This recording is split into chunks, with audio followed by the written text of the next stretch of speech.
My name is Nick Dalbey. Many of you probably know of me, but I've not met you personally yet. I'm the Dean of Middle School and Upper School this year at the school. And the talk I'm giving today is about great books and the dialectic. So I'm actually grateful for Kate's talk earlier in some ways because I feel like it primes you pretty well for trying to understand what we're doing in great books.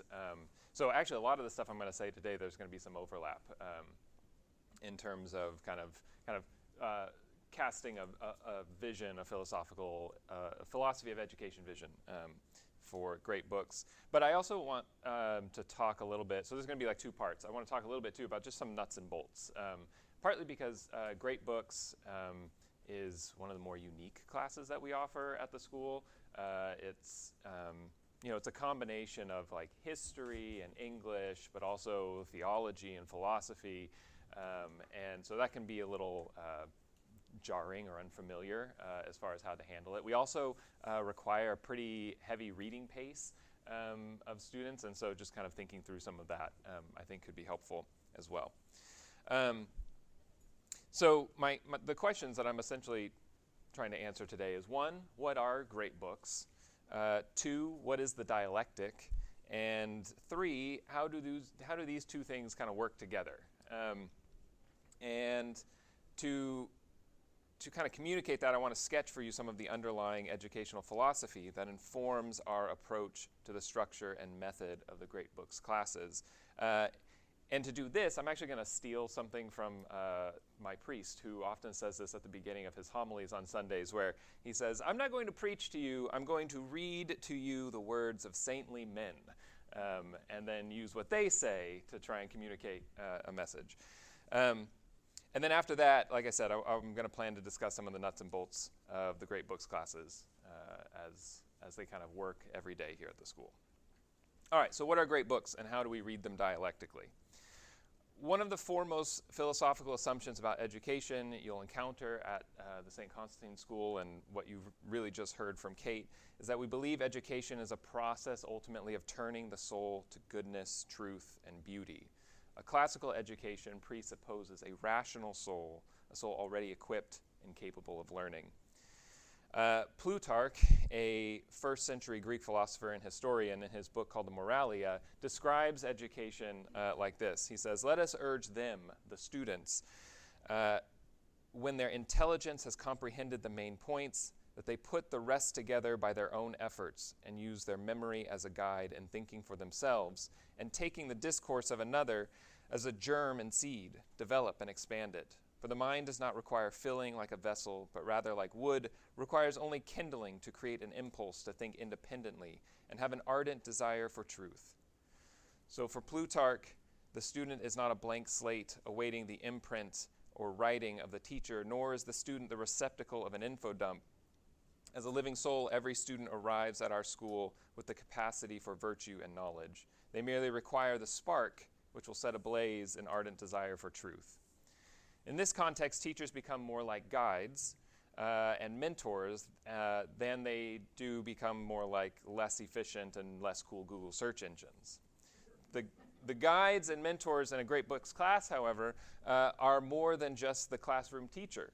It is also the book we're discussing that day. So I'll often begin a Great Books class by saying, today, and I was just reading this with my 10th graders this week, today Eusebius is our teacher, and we're going to sit and learn from him. A great book, to put that in quotation marks, is a book that has not only stood the test of time, so for example, we're still reading Eusebius almost 2,000 years later, but also has formed a core component of our cultural tradition. In our case, that is the Western religious and cultural tradition. So one question that people often ask of our Great Books program is, why don't we read more literature outside of Europe? And there's a couple different answers to this. One of them is a little bit snarky. It's that, well, we do. St. Augustine lived in North Africa, right? So there's that. And then there's also like a lot of the early church fathers are writing from places that we would now identify as like the Middle East or Asia or something like that. So in one sense, we're not actually reading only from Europe. But I think more importantly, the answer is that we stick to Western, in quotes again, great books because that is our heritage as people living in 21st century America. It only makes sense that a student would begin with their own heritage, begin with where they are and what they know, and then branch outwards to see and appreciate the rich heritage of other cultures. So in 9th grade, we start students off with Homer, and then we work our way forward. In his letter titled Address to Young Men on the Right Use of Greek Literature, St. Basil outlines both the kinds of books that students should study and why they should study them. St. Basil is a kind of core founding figure for our school. And this is you have to forgive me, it's a little bit of a long paragraph, but I'll break it down afterwards. He says this in his letter: "Into the life eternal the Holy Scriptures lead us, which teach us through divine words. But so long as our immaturity forbids our understanding their deep thought, we exercise our spiritual perceptions upon profane things, which are not altogether different, and in which we perceive the truth, as it were, in shadows and in mirrors. Thus we imitate those who perform the exercises of military practice, for they acquire skill in gymnastics and in dancing, and then in battle reap the reward of their training. We must needs believe that the greatest of all battles lies before us in preparation, for which we must do and suffer all things to gain power. Consequently, we must be conversant with poets, with historians, with orators, indeed with all men who may further our soul's salvation. Just as dyers prepare the cloth before they apply the dye, be it purple or any other color, so indeed must we also, if we would preserve indelible the idea of the true virtue, become first initiated in the pagan lore, then at length give special heed to the sacred and divine teachings, even as we first accustom ourselves to the sun's reflection in the water, and then become able to turn our eyes upon the very sun itself." So we could probably spend the rest of the afternoon, maybe the rest of this weekend, unpacking everything that's going on in this paragraph. But a couple of things that stand out to me that are especially pertinent to great books. The first one is this line where he says, "Thus we imitate those who perform the exercises of military practice, for they acquire skill in gymnastics and in dancing, and then in battle reap the reward of their training." So here St. Basil makes the case that school study, in this case the study of the poets, the historians, the orators, function as a kind of training for the soul. For a student, analyzing a novel or a book of history is like a soldier who spends his training days in a CrossFit gym or running scenarios with his platoon in preparation for battle. School studies, similarly, are a means of preparation for something greater. Another question that is sometimes asked of our Great Books curriculum is why we spend so much time reading pagan authors, that is, non-Christian authors. Why don't we just read the Bible, right? Since even as St. Basil himself notes, like, this is the highest literature, right? Why don't we just spend our time there? And the answer, I think, lies in St. Basil's words to the young men. If, as Christians, we maintain that the teachings of the church and of Scripture are the highest, the most true, the most important for our salvation, then we need to prepare ourselves to read those teachings properly. We need to learn how to approach them with humility. In some ways, it might be safer, actually, to spend time talking about Plato, because if I completely misunderstand Plato's philosophy, my soul is probably, though I would be willing to be convinced otherwise on this, probably not in as much danger as if I were to completely misunderstand the Gospel of John. Plato's dialogue opens up space for me to practice my intellectual skills, my intellectual abilities, when the stakes are not quite as high. And yet, as St. Basil points out, the purpose of the training is still focused on an end. It's still focusing on the really important thing. And so then he has this other line where he says, "Consequently, we must be conversant with poets, with historians, with orators, indeed with all men who may further our soul's salvation." The non-Christian objects or the pagan objects of study prepare us for the greatest battle any of us will encounter, the salvation of our souls. Traditionally, the church has taught that salvation, by the grace of God, is a thing to be won through struggle. We must be prepared and prepare ourselves for salvation. Under St. Basil's argument, this preparation can happen through a hierarchy of study. First, you start with pagan lore, and then you move to sacred and divine teachings, and then eventually you're able to turn and actually see the sun itself. So it's almost kind of like a ladder or a progression in that way. An author that the high schoolers actually just were recently reading on retreat and thinking about is someone named Simone Vay. And she has this great essay about the right use of school studies in the love of God. And she says that school studies she's echoing, I think, Basil here. School studies do this very thing. They're exercising a kind of spiritual capacity within us. When we study geometry, when we focus on geometry, and we are attending to it, we are preparing ourselves in some way, she says, for prayer, because attention has its fulfillment in prayer. And it becomes a means of kind of conditioning ourselves for the real thing, for communing with God. So that's what we're trying to do in great books. I think one of the best examples, though, of St. Basil's argument comes in Plato, of course. Plato's dialogue, Mino. So in this dialogue, Socrates is talking with Mino, a young man who is about to embark on a military and political career. His prospects, by all accounts, are bright. He comes from an aristocratic family. He is wealthy. He has been tutored by Gorgias, the most popular rhetorician in Athens at the time. Mino also happens to be, in the immortal words of Zoolander, really, really, really, really ridiculously good looking.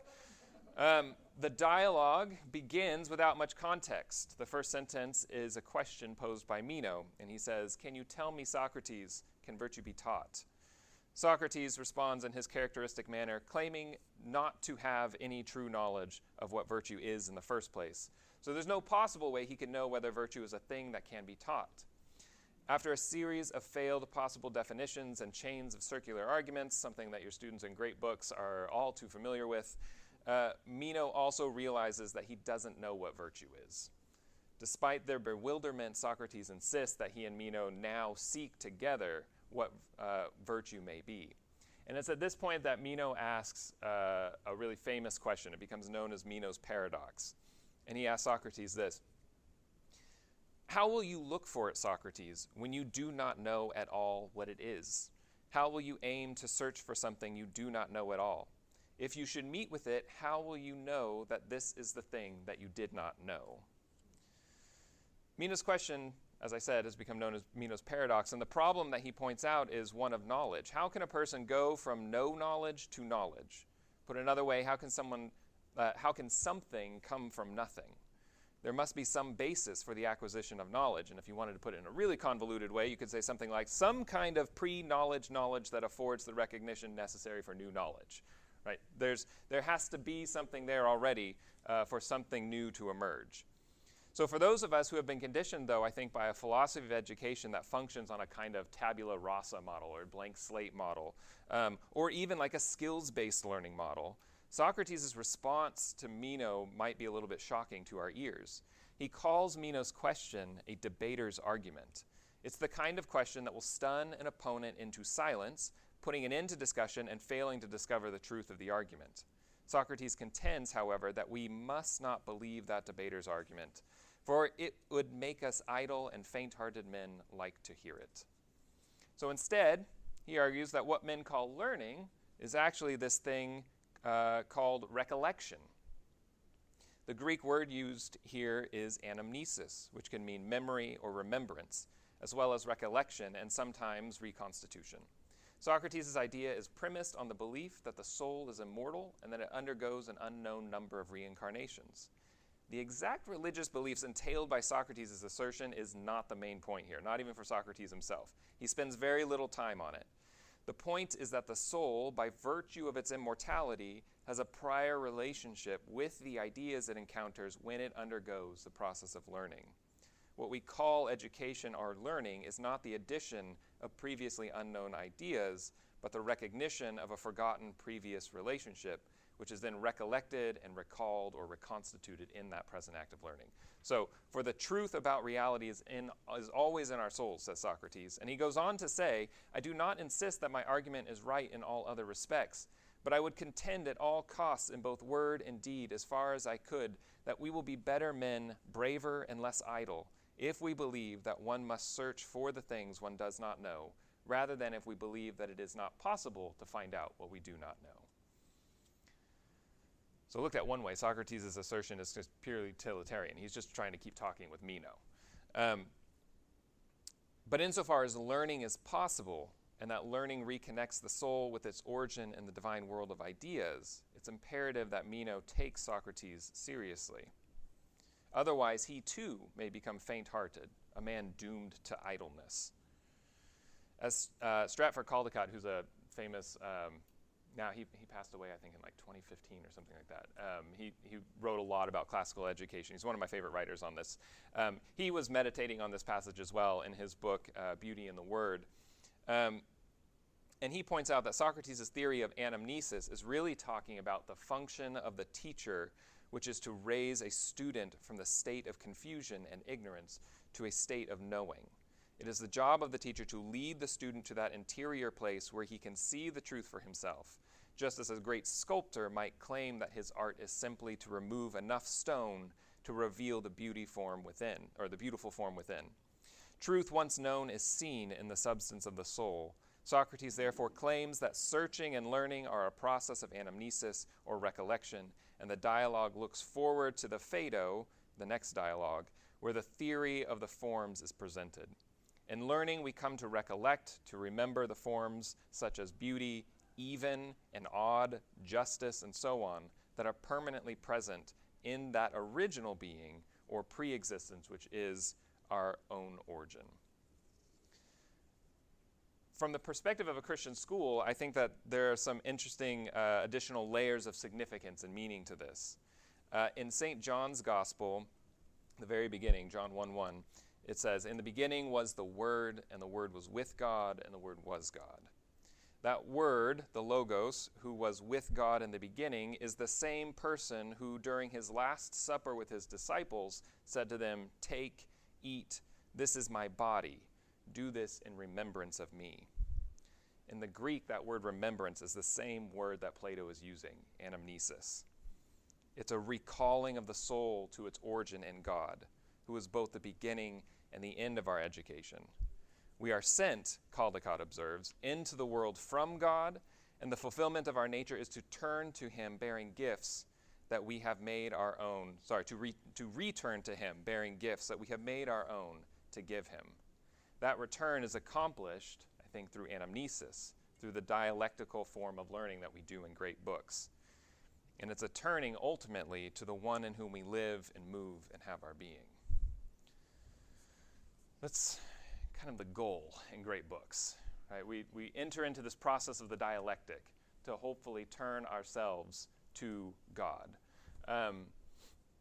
And as a result of that, like one of the differences then about great books is that as a teacher, like I said, I'm kind of a guide or a mentor. So we create a circle in great books, and I sit down in the circle with the students.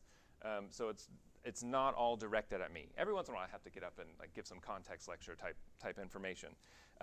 But ultimately, I'm trying to engage your students and also reminding myself that this is the journey, the path that we are all on together as we read these books that have been so essential to the tradition we find ourselves in, and that will hopefully lead us out beyond that to God himself. So this is a tall order. Even in preparing this talk today, I was frequently overwhelmed at the weight of my obligation as a teacher. Socrates is encouraging, however, this is not an impossible task, and by God's grace, it is more wonderful than I could possibly hope for. But now, I suppose the question is, so how does this play out exactly in the classroom? How do we initiate your students into this process of learning? And there are, I think, like 4 components to this. So throughout their time in great books, your students will do 4 basic things. One is they're going to read many books in a relatively short amount of time. This is especially difficult, I think, for middle school students when they first come into great books, because they are now being required to read whole books, cover to cover, and sometimes they have to read a whole book cover to cover in a week. And that is, wow, right? Like the deer in the headlights sort of thing. But it's the sort of thing, it's always amazing to me because I've been teaching 7th and 8th grade great books for the past 2 years. This is now year 3 doing it. Like the first couple weeks are always hard, but then you watch the students click into a rhythm. Like, oh, this is how it's done, right? And they start to develop the kind of time management might be a strong word, but they're kind of they're in the groove, right? And it's wonderful to watch because you kind of watch them develop that maturity to keep up with the reading. So we read many books with the intention of helping students learn to read with purpose and attentiveness. This is a challenge for students across the IQ spectrum. So all of these books we're reading are really difficult books to read. My 8th graders this week are reading, well, this weekend, if they've not been following my advice for the past 2 weeks to be reading it in small chunks, are reading Timaeus, which is one of the most difficult books Plato wrote. People have dedicated their lives. Dr. Reynolds, I believe, has a book published on the Timaeus. It's really, really hard. And like just yesterday, I had students asking me, Mr. Dalbey, like I'm reading this, but I don't understand it. I was like, that's okay. It's okay. I've read it, I don't know how many times now, and I still come back to passages, and I'm like, what is going on? Like there are lobster claws and lungs and circles and things happening. So this is really a first pass, right? And I tell them, my advice to them is like, as you're reading, like just grab one thing. If there's just one thing that you're like, I think I know what that sentence is saying. Perfect, done, right? Like you have accomplished a thing as an 8th grader. So this is difficult, right? It doesn't matter how smart the student is to begin with. Plato is difficult. Homer is difficult. And that's kind of on purpose, right? It's a first pass. It's getting them familiar with what's out there. So as they read, well, this is the other thing I tell students, like the books you're reading for school is not pleasure reading, this is study reading. Now, I think there is lots of pleasure to be had in doing this reading, but we are keeping them, they've got deadlines, right? So they're learning how to read with purpose, and that's really what we're doing. So they should be reading with a pen or a pencil in their hand, making notes in the margins, underlining important sentences, bracketing important passages. By important here, I just mean anything that stands out to them. So my 8th graders do pre-class notes, and they have to bring in quotations from the book. And they're like, I don't know what's a good quotation. I was like, whatever you like, right? Like, I liked this sentence. Great. That's all you have to do, right? It just means you're paying attention to the language. These books are, as I said, study books. So the more notes they take, the more likely they'll remember where important scenes or information occur throughout the story or the argument. In some ways, their books should be a little bit heavier by the time they're done with them, right? Like there should be enough ink in them, enough graphite in them that you could see a difference on the scale. So that's the first thing. They read a lot of books in a relatively short amount of time. The second thing is they're going to discuss those books for several hours a week. We discuss these books to learn how to become participants in a tradition of dialectical inquiry that has preceded us, to not be afraid of ideas, to courageously confront our own ignorance, and ultimately to seek truth with the guidance these books have to offer. I frequently hear students at the beginning of the week complain, I completed the reading, but again, I don't understand anything, and that's where I say, great, that's why we're going to come have a discussion about it, right? So just to reiterate, like you're not supposed to be a master of the text. No one is a master of these texts in one way. We're all reading it. As I tell students, the more I read them, the more new things I see in them. They're those kinds of books. And that's what discussion is there for. It's to help unpack, help kind of make sense of structure and meaning and images and things along those lines. The discussion is the activity where we come together as a community to do like what Socrates and Mino were doing, and that is to seek the thing we do not know. So now this is not an excuse to simply read a book without trying to understand it. I think that's the other issue I sometimes run into is they'll read the book. I can't understand it, and then they'll turn the audiobook on to like 4 times speed and be like, technically I read it. And it's like, yeah, but did you? You must struggle. You must try, right? The struggle is kind of the key thing there. And because it's only by struggling will then the discussion kind of help make sense. It will feel like a reward in some ways. And so I really encourage students to struggle to understand it, but not to become, not to despair at not being able to understand it, because that comes with time. 3, so they read a lot of books in a short amount of time. They are going to come together and discuss them for several hours. And then 3, they're going to write about these books. So we write about these books to sharpen our argumentative and rhetorical skills. Speaking versus writing are two very different modes of communication. Speaking tends to be more casual. We can rely more heavily on body language to communicate our meaning. We can use slang or interrupt our thoughts with uhs, ums, and likes to give ourselves a second to think. In contrast, writing forces us to elevate our style, to become more conscious of our word choice and the connotations of words, and to see more clearly the weak points in our chain of reasoning. We have students in middle school write both argumentative papers in the form of their term papers and short creative essays in the form of mimesis assignments. The mimesis assignments give students the opportunity not only to be inventive and creative, but also to explore different kinds of writing styles by imitating the authors we've been reading and discussing. And I'll say with 8th grade this last week, we read George MacDonald's story, A Double Story. And the students wrote what we call a closing question assignment. It was like a short argumentative paper. And they submitted it on Friday. And I decided to make the discussion question for that day the closing question. And we had one of the best discussions that I think I've had with this group. And I've had this group since last year. I had them as 7th graders as well.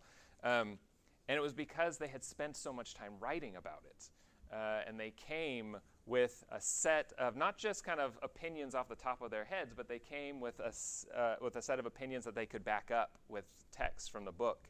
And so that to me was just evidence again of why it's important just to not just be discussing the books, but to be writing about them, because it forces them to slow down in a way that they're not prone to do. Any of us are prone to do. And then the last thing, the fourth thing, is that we're going to memorize important passages from these books. So this is probably my favorite part. I love the recitation assignments and great books, partly because it has an immediate resonance with the idea of anamnesis. It's dealing with memory. But the art of memory also has a long tradition beginning in the ancient Greek and Roman worlds. And I really think that the idea of memorizing something is a little passé these days because, again, we all have Google. Right? Like, why do I have to remember a fact? Why do I have to remember a passage when I can just look it up when I need it? And the answer is that your memory is fundamentally tied to your ability to reason. If you can't actually remember anything, then you can't actually think about anything. You can't make any progress forward. You can't, in the words of Plato, turn, right, the way you need to turn in order to see the good, the true, and the beautiful. Seneca, a Roman philosopher, wrote about memory like this. He compared it to the body's digestive system. He says, "The food we have eaten, as long as it retains its original quality and floats in our stomachs as an undiluted mass, is a burden. But it passes into tissue and blood only when it has been changed from its original form. So it is with the food with which nourishes our higher nature. We should see to it that whatever we have absorbed should not be allowed to remain unchanged, or it will be no part of us. We must digest it, otherwise it will merely enter memory and not the reasoning power." So for Seneca, memory is a process of transforming content into experience for the purpose of building character. When we memorize something, specifically a long passage of prose or poetry, those words and those ideas become part of us. They are integrated into our intellectual and emotional frameworks, which interpret and filter our day-to-day experiences. On the one hand, the art of memorization is a skill like any other. You have to exercise it to keep it in shape. However, memorization is also deeply connected to the formation of character in the way food affects our overall health. The saying, "you are what you eat," is probably more true of our memory. You are what you remember. After all, what we memorize, the words and ideas that are absorbed and digested into our hearts and minds, will either turn our souls away from the good or toward it.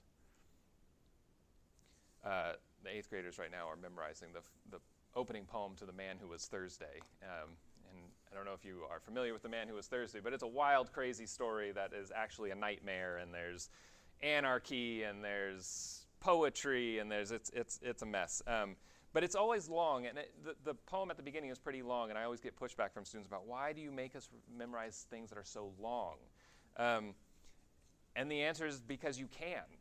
Like you don't know in some ways that you actually have that ability. And so we practice it every day in class. And by the end of the semester, they have it fully memorized. I can see it like kind of part of them. It'll even come out in discussion sometimes. We'll be talking, and they'll just the line will come out of their mouth because it's related to what we're talking about.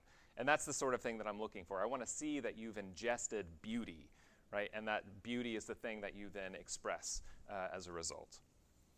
So I want to conclude very quickly, just with a few things that you as parents can do to help support your students in great books.